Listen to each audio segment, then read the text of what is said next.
This is a unique looking pot, Tricia, with all the holes in it. And you probably thought it was defective, right? I wasn't sure what to think of this one.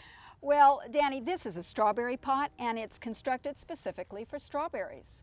It helps keep all the little plants off the ground because, you know, there are a lot of creepy crawlies like sow bugs and snails just love to eat the strawberry crop. And also because it's a vine, this is a very attractive way for it to grow outside of the pot. And I guess the plastic pipes to hold the umbrella, huh? Yeah, so the strawberries don't burn.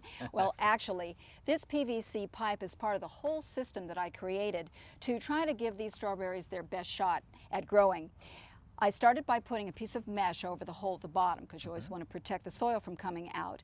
I stuck this PVC pipe in here, and then I started putting a combination of potting soil and amendment all around it because, you know, anything in a container is totally dependent on what we give it. I see. Okay. And then as far as inside there, it looks like you have what, some kind of gravel? Well, I do. I put in a horticultural gravel instead of plain gravel.